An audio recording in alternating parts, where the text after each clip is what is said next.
یہ وہ مال ہے جو آپ مارے جاؤ گے، یہ مال آپ کے لیے عذاب کا باعث بن جائے گا. اور واللہ میں 2-4 دن پہلے ایک بزنس مین کے پاس گیا. بعض اوقات ہمیں بزنس مین بھی سکھا رہے ہوتے ہیں. کیا کمال کی اس نے مجھے بات کہی. وہ کہتا ہے عبدالحبیب بھائی میرا یہ پیغام ذرا بزنس کمیونٹی تک پہنچائیے گا کہ جو زکات نہیں دیتے نا اور جو خرچ نہیں کرتے ان کو پتہ ہی نہیں ہے وہ کتنا بڑا لاس کر رہے ہیں. جب سے میں نے بانٹنا شروع کیا ہے میرے مال میں ایسے برکت آئی ہے میں خود حیران ہوں. میرے سامنے ڈیل ہوتی تھی وہ مجھے نظر نہیں آتی تھی، میں ادھر اللہ کی راہ میں صدقہ کرتا ہوں ایسا لگتا ہے آنکھوں سے پردہ اٹھتا ہے، میرا کام ہو جاتا ہے. تو ان کو بتائیے آپ اپنا خود نقصان کر رہے ہیں اللہ کی راہ میں خرچ نہ کر کے. تو یہ ڈیوٹی ہے. بچپن سے سنا تھا اسلام کے 5 پلر ہیں، توحید، روزہ، نماز، حج اور زکات. ہم زکات کو تو ایسے اگنور کر بیٹھے ہیں کہ جناب دے دی اپنی مرضی سے. کوئی 5 لاکھ دیتا ہے، کوئی 10 لاکھ دیتا ہے. زکات کس کو جاری ہے یہ بھی نہیں سوچ رہے کہ میری زکات کا یہ مستحق ہے کہ نہیں. میں جس آرگنائزیشن کو دے رہا ہوں اس کے پاس کوئی زکات ادا کرنے کا صحیح فارمولا ہے کہ نہیں، یا میں جس بندے کو دے رہا ہوں وہ زکات کا مستحق ہے کہ نہیں. بس سر سے ایک بوجھ اتارنا ہے، لم سم اماؤنٹ دے دینی ہے. یہ نہیں چلے گا. خدا را یاد رکھیے زکات پوری کیلکولیٹ کرنا بھی آپ کی ذمہ داری ہے اور صحیح مستحق تک پہنچانا بھی آپ کی ذمہ داری ہے. اور آپ بلیو کریں جس دن آپ نے یہ کام کر لیا آپ ملٹیپلیکیشن دیکھیں گے، آپ اپنے غم اور اپنی پریشانیاں دور ہوتے ہوئے دیکھیں گے. میں رب کریم سے دعا کرتا ہوں اللہ ہمیں دل کھول کر اپنی راہ میں خرچ کرنے کی توفیق عطا فرمائے. اور پھر سب سے پہلا حق آپ کی زکات کا وہ حق ہے آپ کے اپنے غریب رشتہ داروں کا. اپنے غریب رشتہ داروں کو آپ دیجئے زکات، کیونکہ جو اپنے رشتہ داروں کو زکات دیتا ہے صدقہ کرتا ہے اس کو ڈبل ثواب ملتا ہے. ایک صدقہ دینے کا، ایک صلہ رحمی کرنے کا. اور پھر آپ کے غریب رشتہ داروں سے بات زکات بچ جائے تو میری گزارش ہے کہ دعوت اسلام کتنے بڑے پیمانے پر دنیا میں کام کر رہی ہے تو اپنی زکات کا اپنا حصہ جو ہے اس میں ضرور عطا فرمائے. اللہ کریم ہم سب کا جمع ہونا اپنی بارگاہ میں قبول فرمائے. آمین بجاہ النبی الامین صلی اللہ علیہ وسلم. 60,000 روپے روز تراویح پہ ملے اور ایک ڈی ایچ اے کا پلاٹ ملے، ہر بندہ پوری تراویح پڑھے گا. میں آپ کے نبی کا حدیث سنا رہا ہوں آپ کو.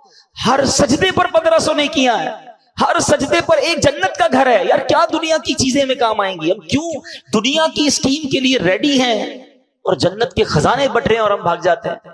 اچھا آتے ہیں کچھ لوگ نا، رمضان میں ہم نے ٹرینڈ دیکھا ہے، پہلے 3-4 دن مسجد فل ماشاءاللہ، اور چوتھے دن سے ایک صف پیچھے سے کم ہونا شروع ہوئے گی، اور آہستہ آہستہ پھر 15-17 رمضان تک نمازی کم ہو جائیں گے، پھر آخری طاق راتوں میں جوش آئے گا تو آئیں گے. ایسا نہ کرو یار پلیز. درود پاک پڑھنے کے بے شمار فضائل و برکات ہیں. بڑی پیاری کتاب ہے، حدیثوں پر مشتمل ہے، 40 عطار، قسط نمبر 2 ہے، صفحہ نمبر 26 ہے، حدیث پاک نمبر بھی 26 ہے. اور وہ حدیث کیا ہے؟ بہت سارے لوگ ملتے ہیں کہتے ہاتھ تنگ ہے، گزارا نہیں ہو رہا، غربت ہے، مہنگائی بڑھ گئی ہے. اب یہ دیکھیں نبی پاک علیہ الصلوۃ والسلام نے فارمولہ دے دیا ہے. میرے آقا فرماتے ہیں اللہ پاک کا کثرت سے ذکر کرنا اور مجھ پر درود شریف پڑھنا غربت دور کرتا ہے. تو یہ ذہن بنا لیں کہ ذکر اللہ اور درود پاک یہ کثرت سے کیا گیا. اب ذکر اللہ کیسے ہو سکتا ہے؟ افضل الذکر، سب سے افضل ذکر کہا گیا لا الہ الا اللہ. تو تسبیح پڑھتے رہا کریں، لا الہ الا اللہ کی تسبیح پڑھیں اور 3-4 بار پورا کلمہ بھی پڑھ لیں، لا الہ الا اللہ محمد الرسول اللہ. یہ سب سے افضل ذکر ہے. پھر اس کے بعد آپ سبحان اللہ و بحمدہ سبحان اللہ العظیم یہ پڑھتے رہا کریں. سبحان اللہ، الحمدللہ، اللہ اکبر. یعنی اللہ کا ذکر زبان پہ رہے نا. فضول باتوں سے بچ کر جس رب نے زبان دی ہے اس رب کا ذکر کرتے رہیں. بیٹھے بیٹھے نیکیاں مل رہی ہیں، انشاءاللہ پریشانیاں الگ دور ہوں گی، غربت الگ دور ہوگی. پھر درود پاک پڑھتے رہیں. الصلاۃ والسلام علیک یا رسول اللہ صلی اللہ تعالی علی محمد صلی اللہ علیہ وسلم. درود ابراہیمی پڑھ لیں جو آپ نماز میں، جو درود آپ کو آسانی سے آپ پڑھ سکتے پڑھیں. تو کم از کم روزانہ اپنی روٹین میں کچھ تعداد میں ذکر الہی اور درود پاک کو ضرور شامل کریں. بہتر تو یہ ہے کہ ہر نماز کے بعد جو تسبیح فاطمہ ہے 33 بار سبحان اللہ، 33 بار الحمدللہ، 34 بار اللہ اکبر پڑھ لیا کریں. پھر اسی طرح ایک تسبیح درود پاک کی ہر نماز کے بعد پڑھ لیں تو انشاءاللہ اچھی کوانٹٹی میں ہو جائے گا. ایک بار محبت سے با آواز بلند درود پاک پڑھ لیجئے، صلو علی الحبیب صلی اللہ تعالی علی محمد صلی اللہ علیہ وسلم. اب ہم انشاءاللہ قرآن پاک کی وہ آیت انشاءاللہ پڑھیں گے اور اس کا ترجمہ اور اس کے بارے میں جانیں گے. اور میں نے یہ بھی بتایا ہوا ہے بیان میں کہ بے شک پورا قرآن ہی پڑھنا ہے، مگر قرآن میں کچھ خاص آیتیں ہیں جس میں اللہ نے مومنوں سے بات کی ہے، مجھ سے اور آپ سے ڈائریکٹ بات کی ہے. کیسے بات کی ہے؟ یا ایھا الذین آمنو کہہ کر. ٹھیک ہے، آج انہی میں سے ایک آیت ہم سنیں گے بھی اور پھر اس کو سمجھنے کی کوشش کریں گے. توجہ سے سننا ہے آپ نے. پارہ نمبر 17 ہے، سورہ حج ہے اور آیت نمبر 77 نمبر آیت ہے. اللہ قرآن میں فرماتا ہے یا ایھا الذین آمنوا ارکعوا واسجدوا واعبدوا ربکم وافعلوا الخیر لعلکم تفلحون. صدق اللہ العظیم. آسان ترجمہ قرآن کنز العرفان. اللہ فرماتا ہے اے ایمان والو رکوع اور سجدہ کرو اور اپنے رب کی عبادت کرو اور اچھے کام کرو اس امید پر کہ تم فلاح پا جاؤ. اب آتے ہیں اس آیت کی طرف جو ہم نے آیت تلاوت کی. 17واں پارہ ہے، سورہ حج ہے اور 77 آیت نمبر ہے. 3 نکاتی فارمولہ اللہ نے دیا ہے اور اس فارمولے میں انعام بھی بتا دیا ہے کہ جو ان 3 اسٹیپس کو فالو کر لے گا اسے کیا ملے گا؟ وہ فلاح پا جائے گا، ساری زندگی کامیابی سے گزارے گا، آخرت میں بھی اسے انعام مل جائے گا. یہی تو چاہیے نا کہ زندگی بیسٹ گزرے اور آخرت میں بھی محروم نہ ہو. ادھر بھی اللہ سکون دے ادھر بھی سکون دے. کچھ لوگ صرف یہیں کے سکون، یہیں کے مزے، یہیں کی راحت کے لیے جیتے ہیں. بس یار ادھر موج ہو جائے، دنیا میں مزے ہوں. میں سوال کرتا ہوں آپ سے، کسی شخص کے دنیا میں مزے ہیں، بڑا اچھا گھر بھی ہے تو گاڑیاں بھی ہیں تو پیسے بھی ہیں تو جو بھی ہے، جس قبر میں مر کے جانا ہے وہ کیڑے انتظار کر رہے ہیں، وہ سانپ انتظار کر رہے ہیں. بتاؤ یہ زندگی اچھی ہے؟ اور اس کے بعد قیامت اور آخرت کا عذاب انتظار کر رہا ہے. کیا کرنا ہے اس دنیا کے مزے کا؟ کتنا ٹائم رہو گے اس دنیا میں؟ کوئی ہے جو 500 700 800 سال رہتا ہو؟ اب تو ہماری ایوریج لائف مشکل سے 60 70 سال، وہ بھی جی لیا تو جی لیا، اس سے پہلے ہی چلے جاتے ہیں لوگ. تو ایسی 50 60 70 سال کے مزے کے لیے قیامت تک کے لیے قبر میں عذاب بھگت لوں اور پھر اللہ نہ کرے قیامت کے دن بھی شرمندگی ہو، وہاں الگ تکلیف. نہیں، ہمیشہ پلاننگ یہ ہونی چاہیے دنیا میں بھی سکون ہو، ادھر بھی لائف اچھی گزرے، اللہ ادھر بھی لائف اچھی ہو، اور اس کی زیادہ فکر ہونی چاہیے. عقل مند کون ہوتا ہے؟ جدھر زیادہ رہنا ہے ادھر کی زیادہ تیاری. لاجک بھی یہی ہے نا. آپ میں سے کچھ ایسے ہیں جو کراچی کے رہنے والے نہیں ہیں، کراچی آئے ہوئے ہوں گے کام کاج کے لیے، تو آپ فکر کہاں کی کرتے ہیں؟ اپنے گاؤں میں گھر اچھا بن جائے، ادھر ذرا اچھا سکون کے ساتھ رہوں، تھوڑا ٹائم یہاں آیا ہوں پھر چلا جاؤں گا. ایسا ہی ہے نا. بالکل یہی ذہن بناؤ. ہم دنیا میں مہمان بن کر آئے ہیں، 50 60 70 سال کا ایگزام دینے آئے ہیں. اصل زندگی وہ ہے. کاش یہ بات ہمیں سمجھ آ جائے نا، تو پھر دنیا کی رنگینی کے لیے حرام نہیں کرے گا بندہ، پھر دنیا میں سکون پانے کے لیے کسی پر زیادتی نہیں کرے گا، پھر کیونکہ اس کو یہ پتہ ہے اگر تھوڑی تکلیف بھی ہے تو انشاءاللہ اس کے بعد بڑی راحت آنے والی ہے. اور اللہ پاک نے جو یہ قرآن کی جو میں آیت پڑھنے جا رہا ہوں نا، یہ عمل کوئی کر لینا، دنیا میں بھی سکون، آخرت میں بھی سکون، ادھر بھی مزے انشاءاللہ ادھر بھی مزے. اب 3 نکاتی فارمولہ ہے، پراپرلی توجہ سے سنیے. اللہ قرآن میں فرماتا ہے اے ایمان والو. دیکھو بات مجھ سے اور آپ سے ہو رہی ہے، بے ایمان سے تو نہیں ہو رہی نا.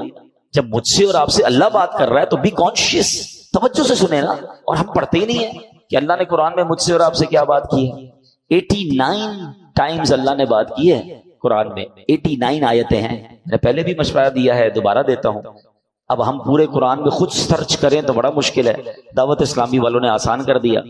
یا ایھا الذین آمنوا والی ساری آیتیں جمع کر کے ایک کتاب جاری کر دی ہے. اس کتاب کا نام کیا ہے؟ اے ایمان والو. اچھا وہ کتاب آپ کہاں سے لے سکتے ہیں؟ مکتبۃ المدینہ دعوت اسلامی کا ادارہ ہے، اس کی ویب سائٹ پہ جائیں، وہ آپ کو گھر پہ ڈراپ کر دیں گے. آپ کو لگتا ہے یار کتاب خریدنے میں پیسے خرچ ہوں گے، ہمیں پیسے نہیں کمانے. ہم نے دعوت اسلامی .net پر یہ کتاب فری ڈاؤن لوڈ کے لیے رکھ دی ہے. ڈاؤن لوڈ کیجئے، پڑھ لیجئے، پڑھیں تو صحیح کہ اللہ نے فرمایا کیا ہے. اب ان میں سے ایک آیت ہے، اللہ نے فرمایا یا ایھا الذین آمنوا ارکعوا واسجدوا. پہلا نقطہ، ہم 3 پوائنٹس کو کنٹینیو ڈسکس کریں گے، ٹھیک ہے. پہلی بات کیا فرمائی؟ اے ایمان والو رکوع اور سجدہ کرو. اس کا مطلب یہ ہے کہ رکوع اور سجدے کرو کا کیا مطلب ہے؟ نماز پڑھو.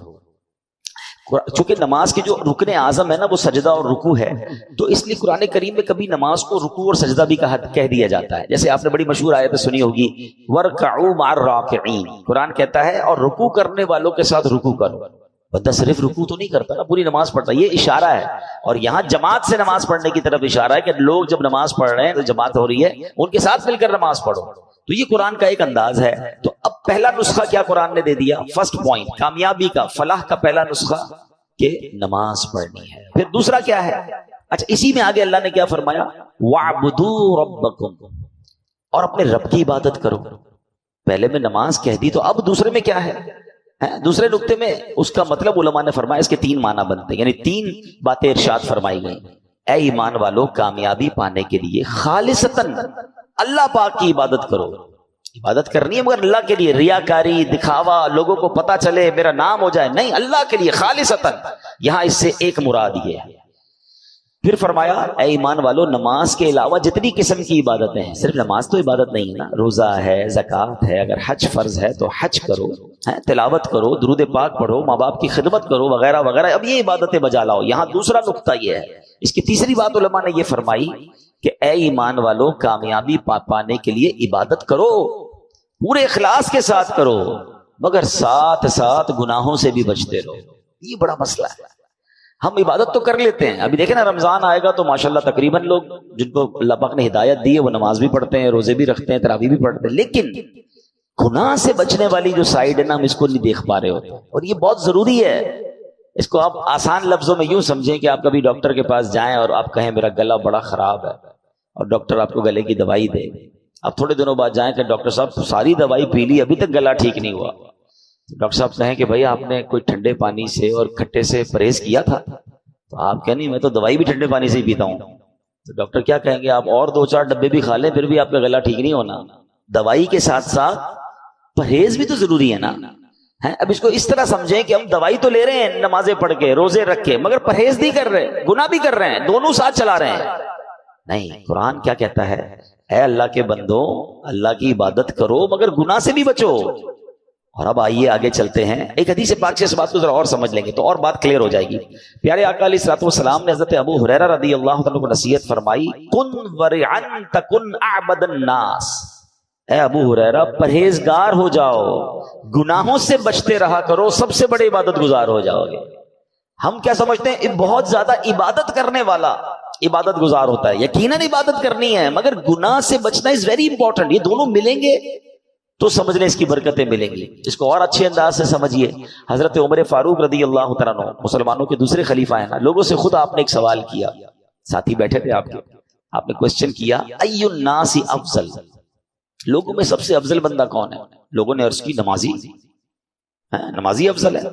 تو آپ نے فرمایا نہیں، نمازی بھی بعض دفعہ گناہ کرتا ہے، نیکیاں بھی کرتا ہے. یہ بھی تو ممکن ہے کہ نماز بھی پڑھے اور بہت سارے گناہوں میں مبتلا بھی ہو. فرمایا نہیں، صرف نمازی افضل نہیں ہو سکتا. لوگوں نے عرض کی راہ خدا میں لڑنے والا، جہاد کرنے والا. فرمایا یہ بھی گناہ بھی کرتا ہے، نیکیاں بھی کرتا ہے. تو لوگوں نے کہا روزہ دار افضل ہے. حضرت عمر کہتے ہیں روزہ دار بھی گناہ کرتا ہے، روزہ بھی رکھتا ہے، ہر روزہ دار تو سارے گناہوں سے نہیں بچتا. خود فاروق اعظم رضی اللہ تعالیٰ نے جواب دیا، افضل کون ہے؟ فرمایا سب سے افضل بندہ صاحب ورع ہے، یعنی پرہیزگار ہے، یعنی گناہوں سے بھی بچنے والا ہے. تو پھر وہ اطاعت گزاروں میں ہے، پھر اس کی اطاعت مکمل ہو جاتی ہے. تو اصل بات ہے گناہوں سے اپنے آپ کو بچانا. اللہ پاک نے ایک جگہ فرمایا نا، وَاعْبُدُوا رَبَّكُمْ، اپنے رب کی عبادت کرو. اے ایمان والو، صرف اور صرف اللہ پاک کی رضا کے لیے عبادت کرو، ریاکاری سے بچو، ہر قسم کی عبادت بجا لاؤ، اور سب سے اہم یہ ہے کہ گناہوں سے بھی اپنے آپ کو بچاؤ. تو 2 پوائنٹ پورے ہو گئے. پہلا کیا تھا؟ فلاح پانے کا، کامیابی کا، کہ نماز پڑھنی ہے. دوسرا کیا ہے؟ عبادت کرنی ہے، نماز کے علاوہ جو عبادتیں وہ بھی کرنی مگر گناہ سے بھی بچنا ہے. اور اب تیسرا نسخہ قرآن میں کیا فرمایا اللہ نے؟ اور اچھے کام کرو. عبادت تو ہو گئی، اچھے کام کیا ہے؟ لوگوں کے ساتھ بھلائی کرو، صلہ رحمی کرو، ماں باپ کے ساتھ، رشتہ داروں کے ساتھ اچھا سلوک کرو، ان کے ساتھ بھلائی سے پیش آؤ، اچھے اخلاق اپناؤ. اب یہ تینوں کام کر لو گے تو کیا ملے گا؟ قرآن آگے انعام بھی بتا رہا ہے، لعلکم تفلحون، اس امید پر کہ تم فلاح پا جاؤ. تو اے میرے پیارے اسلامی بھائی، بیوٹیفل فارمولا فار سکسیس. آج کل کہتے ہیں نا کوئی سکسیس کا فارمولا بتائیے، سکسیسفل اسٹوری بتائیے. میں تو آپ کو اللہ کے کلام سے بتا رہا ہوں، جس رب نے ایمان والوں کو خود فارمولا دے دیا، 3 کام کر لو فلاح پا جاؤ گے. تو اب پریکٹس کرنے کا مہینہ آ گیا ہے، یعنی ماہ رمضان ہم پر پتہ ہے کتنی بڑی مہربانی کی گئی ہے. ثواب بڑھا دیا. کتنا ثواب بڑھا؟ لوگ کہتے ہیں یار کوئی پیکج بتاؤ، کوئی ڈیل بتاؤ، کوئی جناب آفر آئی ہوئی ہے. لوگ بڑا اس پہ ایکسائٹڈ ہو جاتے ہیں کہ فلاں کمپنی نے فلاں تاریخ کو آفر لگائی ہے، بھائی جلدی جلدی کر لو. رمضان کی آفر سنو گے؟ ہاں سبحان اللہ، رمضان کی جو آفر ہے نا، میں کہتا ہوں کمال ہے. حدیثوں میں مضمون ملتا ہے کہ رمضان میں نفل کا ثواب فرض کے برابر، فرض کا ثواب 70 گنا کر دیا جاتا ہے. رمضان میں روزہ دار کا سونا بھی عبادت ہے. رمضان میں روزہ دار کے منہ سے افطار سے پہلے جو بو آتی ہے وہ اللہ کے نزدیک مشک کی خوشبو سے زیادہ بہتر ہے. رمضان کی پہلی رات جب آتی ہے اللہ اس امت پر نظر رحمت فرماتا ہے، اور اللہ جس پر نظر رحمت فرمایا اسے کبھی عذاب نہ دے گا۔ رمضان میں روزانہ افطار کے وقت 10 لاکھ گناہگار جہنم سے آزاد کر دیے جاتے ہیں۔ کیسے پیکج ہے؟ اچھا، رمضان میں جب جمعے کا دن آتا ہے، یعنی جمعرات کی مغرب سے جمعہ کی مغرب تک ہر گھڑی 10 لاکھ بخشے جاتے ہیں۔ مطلب وارے نہیں آ رہے ہیں نا ساری زندگی میں، اور آپ دعا کرتے ہیں یا اللہ ہماری پکار سن لے، ہماری دعا سن لے۔ رمضان کی راتوں میں فرشتہ آواز لگاتا ہے کوئی مانگنے والا کہ اس کی دعا قبول کر لی جائے، ہے کوئی توبہ کا طلبگار اس کی توبہ قبول کی جائے۔ مگر سچ بتاؤ اس اسکیم سے کتنے لوگ فائدہ اٹھاتے ہیں؟ پھر رمضان کا پہلا عشرہ، عشرہ رحمت، دوسرا عشرہ، عشرہ مغفرت، آخری عشرہ جہنم سے آزادی کا عشرہ، آخری عشرے میں 5 طاق راتوں میں ایک رات، وہ جسے لیلۃ القدر کہا گیا، 1000 مہینوں سے بہتر رات۔ اللہ اکبر، کتنی مہربانی کی اللہ نے ہم پر، یعنی ہر وہ سامان کر دیا گیا کہ میرا بندہ بخشا جائے۔ مگر سچ بتاؤ جو اس میں بھی نہ بخشا گیا، جو اس میں بھی غفلت کر لے، تو اس کا کیا بنے گا؟ پلیز اس آفر کو ضائع مت کرنا۔ دیکھیں ہمیں نہیں پتا پھر رمضان ملے نہ ملے۔ پچھلے سال کئی لوگ تھے جو ہمارے ساتھ تھے، اس سال نہیں ہے، کیا پتا اگلے سال ہم رمضان میں نہ ہو، ہمارے بارے میں باتیں ہوں کہ یار ہمارے ساتھ تھا ہمارا بھائی، اب نہیں ہے۔ تو اس رمضان کو غنیمت جاننا ہے، اپنی زندگی میں تبدیلی لائیں۔ زندگی پڑی ہے کھانے گھومنے پھرنے کمانے کے لیے، لوگ رمضان میں پیسے کمانے کی پلاننگ کرتے ہیں، نہیں، ساری زندگی پڑی ہے یار یہ کام کرنے کے لیے۔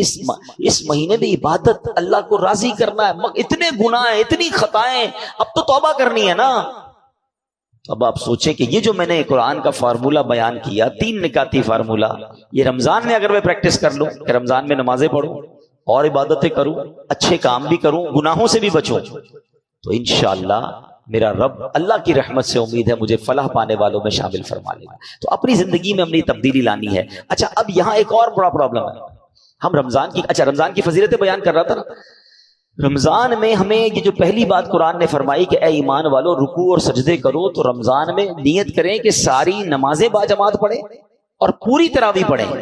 ہاں یہ بڑی گڑبڑ ہو گئی ہے آج کل، لوگ تراویح میں ڈنڈی مارنا لگ گئے۔ ایک تو ٹرینڈ آ گیا 3 روزہ تراویح، 5 روزہ تراویح، 7 روزہ تراویح۔ ٹھیک ہے اگر آپ 3 روزہ 5 روزہ پڑھ رہے ہیں، لیکن اس کا مطلب یہ نہیں کہ اس کے بعد باقی تراویح معاف ہو گئی ہے۔ تراویح چاند رات تک، عید کی چاند نظر آنے سے پہلے پڑھنی ہے، جس دن چاند نظر آ گیا اس دن نہیں پڑھنی، باقی پڑھنی ہے، اور 20 رکعت پوری پڑھنی ہے، کہ یہ سنت موقدہ ہے۔ اچھا اس کے علاوہ سمجھیے نا، حدیث پاک میں آتا ہے جس کا مضمون ہے کہ جو رمضان میں ایک سجدہ کرے اس کو ایک سجدے کے بدلے 1500 نیکیاں ملیں گی۔ ہر سجدے پر جنت میں سرخ یاقوت کا محل عطا فرمایا جائے گا، اور فرمایا ایک درخت ایسا اسے جنت میں دیا جائے گا، اس کا سایہ اتنا بڑا ہوگا، اس کی ڈائمنشن اتنی بڑی ہوگی کہ گھڑ سوار یعنی ہارس رائڈر 500 سال تک دوڑتا رہے اس کا سایہ ختم نہیں ہوگا، یا اتنا سایہ ہوگا۔ اب مجھے بتاؤ یہ ہر سجدے پر انعام، مبارک ہونے جو پوری تراویح پڑھتے ہیں، 20 تراویح پڑھیں تو کتنے سجدے ہو گئے؟ 40 سجدے ہو گئے۔ 40 سجدے پر 1500 نیکیاں ملیں تو 60,000 نیکیاں، 40 جنت کے گھر، 40 جنت کے درخت ملتے ہیں اس کو جو پوری تراویح پڑھتا ہے۔ اب کچھ لوگوں نے 8 پڑھ کے چلے جانا ہے، تو خود سوچے کتنا بڑا لاس کر رہے ہو اپنا۔ جو پڑھتے ہی نہیں وہ خود سوچے میں کتنا، بلکہ میں تو کہتا ہوں صرف تراویح کیوں، تہجد پڑھنا رمضان میں آسان ہو جاتا ہے۔ بندہ جو ہے وہ سحری میں تو اٹھتا ہی ہے، تو 2 رکعت تہجد پڑھ لے، 4 رکعت پڑھ لے، 12 رکعت تک پڑھی جا سکتی ہے۔ اللہ بس توفیق دے، ذہن مل جائے۔ اور سحری کے وقت دعا کرنا یہ خاص دعا کی قبولیت کا وقت ہے۔ اللہ کریم قرآن مجید میں کیا ارشاد فرماتا ہے؟ وَبِالْأَسْحَارِ هُمْ يَسْتَغْفِرُونَ، اور رات کے آخری پہروں میں بخشش مانگتے ہیں۔ یہ نیک لوگوں کا وصف قرآن میں بیان کیا۔ سحری میں اٹھیں، ایک تسبیح استغفار کی بھی پڑھ لیں، استغفر اللہ استغفر اللہ استغفر، دعا کریں، اور پھر سحری کر لیں، 10 منٹ پہلے اٹھ جائیں نا۔ یعنی ایک سجدے پر اگر مجھے ایک جنت کا گھر مل رہا ہے، جنت کا درخت مل رہا ہے، 1500 نیکیاں مل رہی، تو کیوں سستی کرنی ہے؟ ساری رات گھومنا پھرنا، کرکٹ کھیلنا، پتہ نہیں کھانا پینا، اسی میں قوم لگی ہوئی ہے۔ نہ کریں ایسا۔ ساری زندگی آپ کھا پی سکتے ہیں، رمضان اس لیے نہیں ہے۔ پلیز اس میں عبادت کر لیجئے، اللہ کو راضی کر لیجئے، ڈھیروں نیکیاں کما لیجئے۔ میں چوٹ کرنے کے لیے، سمجھانے کے لیے کہہ رہا ہوں۔ چلے ہماری اس مسجد میں اگر ہم ایک اعلان کر دیں، کوئی بڑے صاحب آ جائیں اور اعلان کر دیں کہ بھائی اس رمضان میں جتنے لوگ تراویح پوری پڑھیں گے، 20 رکعتیں پڑھیں گے، جاتے جاتے 60,000 روپے کیش ان کو لفافے میں دیے جائیں گے۔ اور ایک DHA کا پلاٹ دیا جائے گا. مجھے بتاؤ اس مسجد میں جگہ تو چھوڑے، روڈے ووڈے سب بھر جائیں گی نا. اور لوگ پھر آخری دن دعا بھی کریں گے یا اللہ 29 کا چاند نہ دکھے، 30 کا دکھے، ایک پلاٹ اور مل جائے گا، ایک 60,000 کا لفافہ اور مل جائے گا. ویسے لوگ یہی دعا کر رہے ہوتے ہیں جن کو روزے بھاری پڑتے کہ 29 میں رمضان چلا جائے. معاذ اللہ، ہر ایک دن اور مانگ لو یار. اب میں چوٹ کر رہا ہوں آپ کو، 60,000 روپے روز تراویح پہ ملے اور ایک DHA کا پلاٹ ملے، ہر بندہ پوری تراویح پڑھے گا. میں آپ کے نبی کا حدیث سنا رہا ہوں آپ کو. ہر سجدے پر 1500 نیکیاں ہیں، ہر سجدے پر ایک جنت کا گھر ہے. یار کیا دنیا کی چیزیں میں کام آئیں گی؟ ہم کیوں دنیا کی اسکیم کے لیے ریڈی ہیں اور جنت کے خزانے بٹ رہے ہیں اور ہم بھاگ جاتے ہیں. اچھا آتے ہیں کچھ لوگ نا، رمضان میں ہم نے ٹرینڈ دیکھا ہے، پہلے 3-4 دن مسجد فل ماشاءاللہ، اور چوتھے دن سے ایک صف پیچھے سے کم ہونا شروع ہوئے گی، اور آہستہ آہستہ پھر 15-17 رمضان تک نمازی کم ہو جائیں گے، پھر آخری طاق راتوں میں جوش آئے گا تو آئیں گے. ایسا نہ کرو یار پلیز. آپ اس بار پنکچوئل جم کے عبادت کریں کہ نہیں کچھ بھی ہو جائے، بلکہ رمضان میں پریکٹس کرنی ہے کہ اس بار ایسی عبادت کی عادت پڑ جائے کہ پھر رمضان تو چلا جائے ہم مسجد سے جڑ جائیں گے انشاءاللہ. ہم نماز قضا نہ کریں، ہم عبادت میں دل لگا لیں. یہ تو ہماری اور آپ کی پریکٹس کروانے آ رہا ہے. تو اس بار رمضان میں یہ ذہن بنا لیں کہ بس میں نے نیکیاں سمیٹنی ہیں اور میں نے اللہ کو راضی کرنا ہے. اللہ اکبر. نماز اوابین بھی ادا کیا کریں. آؤ اس کی فضیلت بتاؤں. یہ کیا طریقہ ہوتا ہے کہ آپ مغرب پڑھے تھے نا، 3 فرض پڑھتے ہیں، 2 رکعت سنت پڑھا کریں، 2 رکعت نفل پڑھیں اور 2 رکعت اوابین کی نیت سے پڑھ لی. ٹوٹل 6 رکعتیں ہوتی ہیں. اور سبحان اللہ حدیث پاک میں ہے جس نے نماز مغرب کے بعد 6 رکعتیں اس طرح پڑھی کہ کوئی بری بات نہ کی تو اس کے حق میں 12 سال کی عبادت کرنے کے برابر ہے. کتنی دیر لگتی ہے؟ فرض تو پڑھتے ہی ہیں، کچھ لوگ سنتیں بھی پڑھتے ہیں. اب انشاءاللہ رمضان میں بھی نیت کروں. اب بھوک تو لگی ہوتی ہے، کھانا ریڈی ہوتا ہے، 2-4 منٹ کی بات ہے نا. ایک حدیث پاک میں آیا جو مغرب اور عشاء کے درمیان مسجد میں ٹھہرا رہے، نماز اور قرآن کے علاوہ کوئی بات نہ کرے، تو اللہ پاک کے ذمہ کرم پر حق ہے کہ اس کے لیے جنت میں 2 محل بنائے جن میں سے ہر ایک کی مسافت 100 سال ہوگی. دونوں کے درمیان اس کے لیے درخت لگائے گا. اگر اہل دنیا اس کا چکر لگائیں تو وہ سب کا احاطہ کر لیں. یوں بٹ رہے ہوتے ہیں خزانے. اللہ کے گھر میں آیا کریں، بیٹھا کریں، جلدی نہ مچایا کریں. اور پھر مسجد کا ادب بھی کرنا ہے. یہ بات بھی میں سمجھا دوں. ہوتا کیا ہے کہ رمضان میں نمازی آتے ہیں ماشاءاللہ، بہت اچھی بات ہے، لیکن دیکھیں مسجد اللہ کا گھر ہے، اللہ کے گھر کا اکرام ہے. کوئی تو پروٹوکول ہوگا نا. آپ کہیں دعوت میں جاتے ہیں، کسی بڑی شخصیت کے گھر جاتے ہیں، اپنا لباس چیک کرتے ہیں، خوشبو لگاتے ہیں، چہرہ دھوتے ہیں، اچھی بات ہے. مگر کیا اللہ کے گھر میں آتے وقت یہ کرتے ہیں؟ ایسا سوچنا ہوگا نا. جیسا کپڑا ہے، اسمیل آ رہی ہے، بو آ رہی ہے، بعض لوگوں کے منہ سے بدبو آ رہی ہوتی ہے. آپ کو پتا ہے بعض صورتوں میں کہ جب آپ کے جسم اور منہ سے اسمیل آ رہی ہے، بدبو آ رہی ہے، مسجد میں آنا ہی ناجائز ہے، کیونکہ اللہ کے فرشتے آتے ہیں ادھر، ان کو تکلیف ہوتی ہے، مسلمانوں کو بھی تو تکلیف ہوتی ہے نا. تو میرا پہلا مشورہ تو یہ کہ افطار کے بعد اگر آپ نے جماعت سے نماز پڑھنی اور پڑھنی چاہیے تو آپ افطار میں صرف کھجور کھا لیں، فروٹ کھا لیں اور اچھے طریقے سے منہ دھو لیں. ورنہ یہ سموسے، پکوڑے، پتہ نہیں کیا کیا پیاز کے ساتھ چیزیں کھا رہے ہوتے ہیں، اور اب اتنا ٹائم نہیں ہوتا کہ آپ منہ صاف کر سکیں. اور اب ایسا ہی منہ لے کر آپ مسجد میں آ رہے ہیں تو سوچے تو مسجد کی بے ادبی ہے. جب بھی مسجد میں آئے ایک بات خیال رکھیں، میں اللہ کی بارگاہ میں، اللہ کے گھر میں جا رہا ہوں، کپڑا صاف ستھرے ہوں. علماء کرام نے، ہمارے بزرگوں نے نماز کے کپڑے الگ رکھے ہوئے تھے. جب نماز پڑھنی ہوتی تو وہ اچھے والے کپڑے پہنتے. ہم نے دعوت کے کپڑے الگ رکھے ہیں. کچھ لوگ نماز ایسے کپڑے پہن کے پڑھتے ہیں جب کسی کے سامنے وہ کپڑے نہیں پہن سکتے. ہم نے دیکھا گھر میں وہ عجیب سے کپڑے پہن کے نمازیں پڑھ رہے ہیں. بھائی باقی کے یہی کپڑے پہن کے کسی دنیا دار کے پاس جاؤ گے؟ نہیں، ذرا رکیں، ذرا استری کروا لو، ذرا کپڑے تیار کر لو. خود سوچیں یار، جتنا اکرام کریں گے، جتنی عزت کریں گے، مسجد میں جتنے وقار سے آئیں گے، انشاءاللہ اتنا نوازا جائے گا. ایک اور بات یاد کر لیں، مسجد میں ہنسنا قبر میں اندھیرا لاتا ہے. مسجد میں ضرور آئیں مگر ہنسی مذاق نہیں ہونی چاہیے، سیریس رہیں. مسجد میں فضول باتیں نیکیوں کو اس طرح کھا جاتی ہیں جیسے آگ لکڑی کو کھا جاتی ہے. ادھر آ کے بھی تراویح میں آئے ہیں، اب ٹائم تو گزر نہیں رہا، پیچھے بیٹھے ہیں، ہاں بھائی کیا چل رہا ہے ڈالر کا ریٹ، آج کل کیا ہو رہا ہے سونے کا بھاؤ. ارے اللہ کے بندے، اللہ کے گھر میں بیٹھے آخرت کی بات کر لے بھائی، تھوڑا ذکر الہی کر لے. فارغ ہے تو نہیں تسبیح اٹھا لو، دنیاوی بات نہ کریں. یہ آپ کی نیکیوں کو برباد کرنے والا کام. اعتکاف کرنے والوں کو بھی یہ احتیاط کرنی چاہیے. اگر آپ کو لگتا ہے میں فضول باتوں سے نہیں بچ سکتا، ہنسی مذاق سے نہیں بچ سکتا، تو آپ کو اعتکاف نہیں کرنا چاہیے. کہیں ایسا نہ ہو سب بخشے جائیں اور آپ گناہ لے کے جا رہے ہیں.